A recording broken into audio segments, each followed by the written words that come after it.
Iran ने America को नए हथियार और नए तरीके से हमला करने की चेतावनी दी। एक्सपर्ट्स मान रहे हैं कि ईरान का इशारा साइबर हमले से हो सकता है। हालांकि इससे पहले भी ईरान समर्थित साइबर ग्रुप्स अमेरिका पर हमले कर चुके हैं। अब आपको उसके बारे में जानकारी देती हूँ। अमेरिका पर ईरान का साइबर हमला पहले ही हो चुका है। उसकी तरफ ही ईरानी हैकर्स ने अमेरिकी सुरक्षा में सेंध लगा दी थी। अमेरिकी गैस स्टेशन ईरान के इशारे पर काम करने लगे थे। दूसरी तरफ अमेरिका में गैस स्टेशन के फ्यूल मॉनिटरिंग सिस्टम को हैक इन हैकर्स की तरफ से, ईरानी हैकर्स की तरफ से किया गया।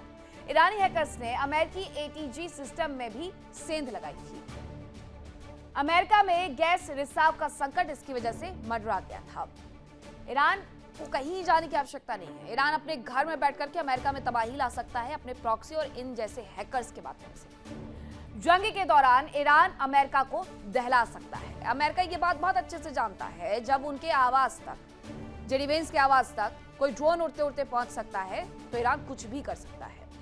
अमेरिकी सैनिकों का निजी डेटा लीक होने का दावा तक किया गया जब ये सारी खुफिया जानकारियां ईरान के पास आई। ईरानी हैकर समूह हंडाला ने अमेरिका पर यह साइबर अटैक किया था। अमेरिकी मेडिकल कंपनी स्ट्राइकर पर भी साइबर अटैक किया गया था इन हैकर्स की तरफ से। तो ये सब कुछ हो रहा था। अमेरिका पर ईरान ने साइबर हमला जिस तरीके से किया, उसके बाद ईरान तो ये मजबूत अपने आप को खड़ा हुआ दिखाता है, लेकिन अमेरिका का क्या, जो टेक्नोलॉजी में इतना आगे है। ईरान के प्रॉक्सी संगठन उसकी बड़ी ताकत माने जाते हैं। ईरान के लिए प्रॉक्सी संगठनों की अहमियत का अंदाजा इसी बात से लगाया जा सकता है कि ईरान ने तब तक सीज फायर के दौरान हॉर्मुज पर हमले बंद नहीं किए जब तक लेबनान में सीज फायर का ऐलान नहीं हो गया। अब एक्सपर्ट्स मान रहे हैं कि ईरान प्रॉक्सी गुटों के जरिए हमले तेज कर सकता है। अब आपको ईरान के प्रॉक्सी संगठन के बारे में भी जान लेना चाहिए। सबसे पहले ये जान लीजिए कि यह आखिरकार है कहां पर। तो इराक, लेबनान, यमन, गाजा, यहां पर प्रॉक्सी संगठन इनके एक्टिव है। ईरान के प्रॉक्सी संगठनों के पास करीब 2.5 लाख लड़ाके हैं और प्रॉक्सी संगठनों के पास अरबों का फंड है, बड़े हथियार हैं। ईरान की ओर से ये हथियार इन्हें मिलते हैं। ट्रेनिंग हो, फंड हो या फिर सपोर्ट हो, सब कुछ ईरान इन्हें उपलब्ध करवाता है। ईरान के प्रॉक्सी संगठन अक्सर ईरान के पड़ोसी मुस्लिम मुल्कों के लिए भी मुसीबत बने रहते हैं। सऊदी अरब हो, बहरीन हो, कुवैत हो, यूएई हो, कई जगह पर ईरान के प्रॉक्सी गुट हमला कर चुके हैं। अब आपको इसके बारे में भी समझाती हूं। इराक में कताइब, हिजबुल्लाह, असैब अहमल अल हक को ईरान का समर्थन है। आतंकी संगठनों ने खाड़ी देशों पर ड्रोन अटैक किए। सऊदी अरब के यानबू ऑयल हब पर अटैक किए। पूर्वी इलाके में मौजूद तेल ठिकानों पर भी हमले किए। बहरीन, कुवैत और यूएई पर भी अटैक किए गए। इराक में कुवैत के कॉन्सुलेट और यूएई के दूतावास पर भी हमला किया गया है। अब आपको दुनिया भर में फैले ईरान के प्रॉक्सी संगठन के बारे में विस्तार से समझाते हैं। ईरान के प्रॉक्सी संगठन कहां पर हैं? सबसे पहले हम बात करेंगे हिजबुल्लाह की, क्योंकि हिजबुल्लाह को लेकर के सबसे ज्यादा चर्चा तेज होती है।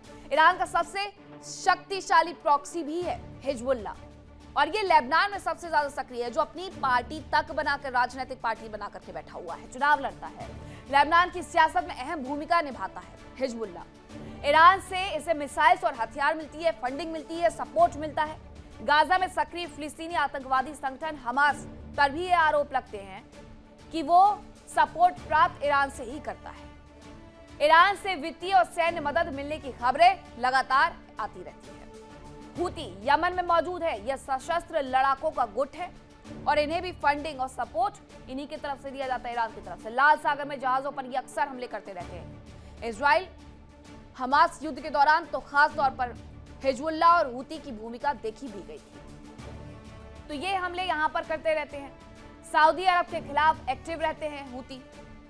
यमन में रह करके ये अपना सारा कुछ तामझाम चलाते हैं। लाल सागर में इनका काफी प्रभाव माना जाता है। इसके बाद आता है इस्लामिक रेजिस्टेंस, कताइब, हिजबुल्लाह और नुजावा जैसे गुट इसमें शामिल हैं। इसके अलावा इराक में अमेरिकी ठिकानों पर हमले इन संगठन की तरफ से, इस्लामिक रेजिस्टेंस की तरफ से किए जाते हैं। तो ये है वो तमाम संगठन। अब खबर यह है कि ईरान पर कार्रवाई को लेकर के जेडी वेंस का बयान एक बार फिर से सामने आया है। उन्होंने कहा कि यूएस के साथ डील करना ईरानी लोग चाहते हैं। ईरानी मानते हैं कि परमाणु हथियार यूएस के लिए रेड लाइन है। अमेरिकी अच्छी नीयत से बातचीत करने के लिए तैयार है, जेडी वेंस की तरफ से ये कहा गया है। लेकिन जेडी वेंस खुद सिर्फ एक बातचीत के लिए टेबल पर आए। जब दोबारा से बातचीत के टेबल पर आना था तो उन लोगों को भेजने का प्रयास अमेरिका की तरफ से किया गया जिनका दूर दूर तक राजनीति से कोई वास्ता नहीं है। कुशनर, विटकॉफ, जो कि राष्ट्रपति ट्रंप के रिश्तेदार हैं, और जेडी वेंस ये कह रहे हैं कि अमेरिका बातचीत करने के लिए तैयार है, अच्छी नीयत के साथ बातचीत करने के लिए तैयार है। ईरान कहता है हमें भरोसा ही नहीं है।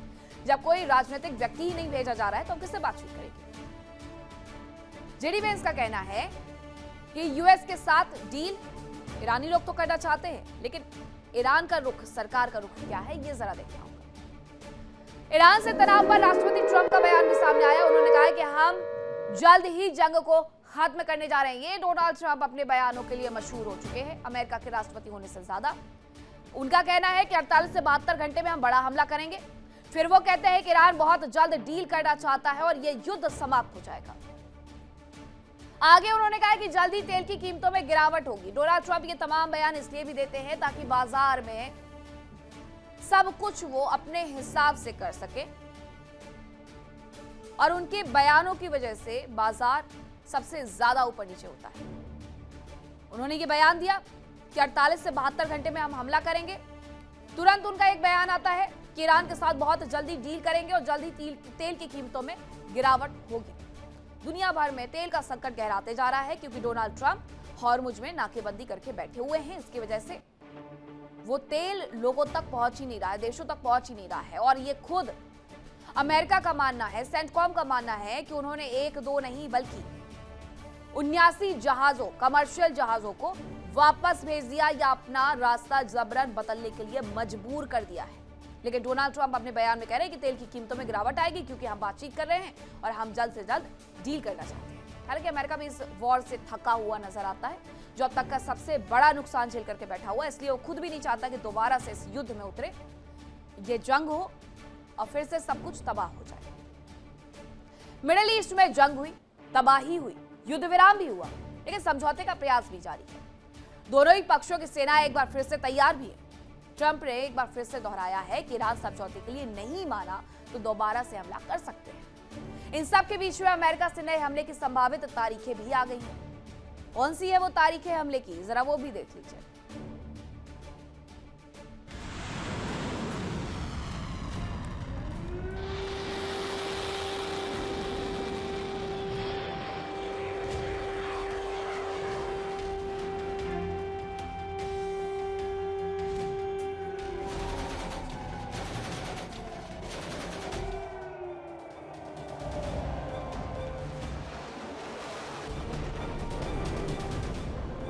अमेरिका और ईरान के बीच समझौता होता नहीं दिख रहा। अमेरिका और ईरान अपनी अपनी शर्तों पर समझौता चाहते हैं और दूसरों की मांगों पर समझौते के लिए कोई तैयार नहीं है। ऐसे में समझौता होने की उम्मीद नहीं दिख रही। डोनाल्ड ट्रंप पिछले कुछ दिनों में ऐसी बातें कर रहे थे कि पूरी दुनिया को लगने लगा था कि ईरान का युद्ध दूसरे फेज में जा रहा है। हालांकि अचानक उनका मन बदल लेना भी कई सवाल खड़े करता है कि अमेरिका इस युद्ध में बैकफुट पर आ गया है। इस बीच राष्ट्रपति ट्रंप ने बड़ा दावा किया है। उन्होंने कहा कि अमेरिका ईरान पर एक बार फिर से हमला करने वाला था।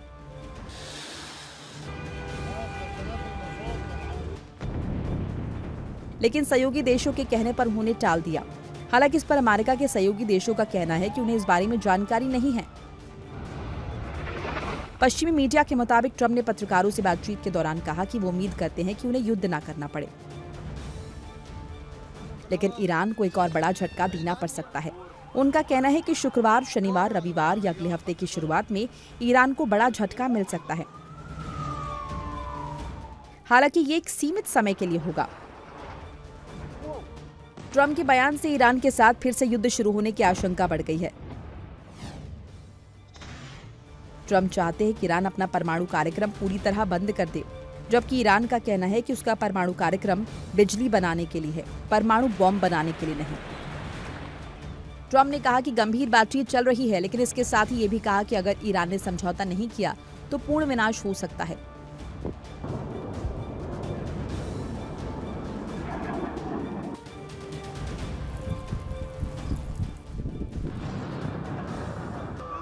हालांकि ट्रंप ऐसी धमकियां पहले भी दे चुके हैं। वो अब तक सीज फायर की अवधि अनिश्चित काल के लिए बढ़ा चुके हैं। डोनाल्ड ट्रंप ने सोशल मीडिया पर पोस्ट में लिखा था कि ईरान के लिए वक्त निकला जा रहा है, बेहतर होगा कि वो जल्दी करें, नहीं तो कुछ नहीं बचेगा। उन्होंने ईरान के पावर प्लांट्स, ब्रिज और इंफ्रास्ट्रक्चर पर हमले की धमकी दोहराई।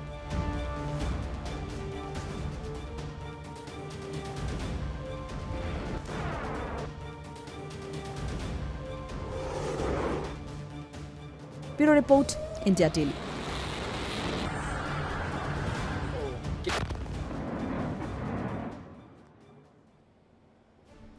देखिए इंडिया डेली 24/7 अब आपके स्मार्ट टीवी पर। इंडिया डेली मौजूद है सभी डिजिटल प्लेटफॉर्म पर लाइव और लगातार। इंडिया डेली 24/7 हर दिन राष्ट्र को समर्पित।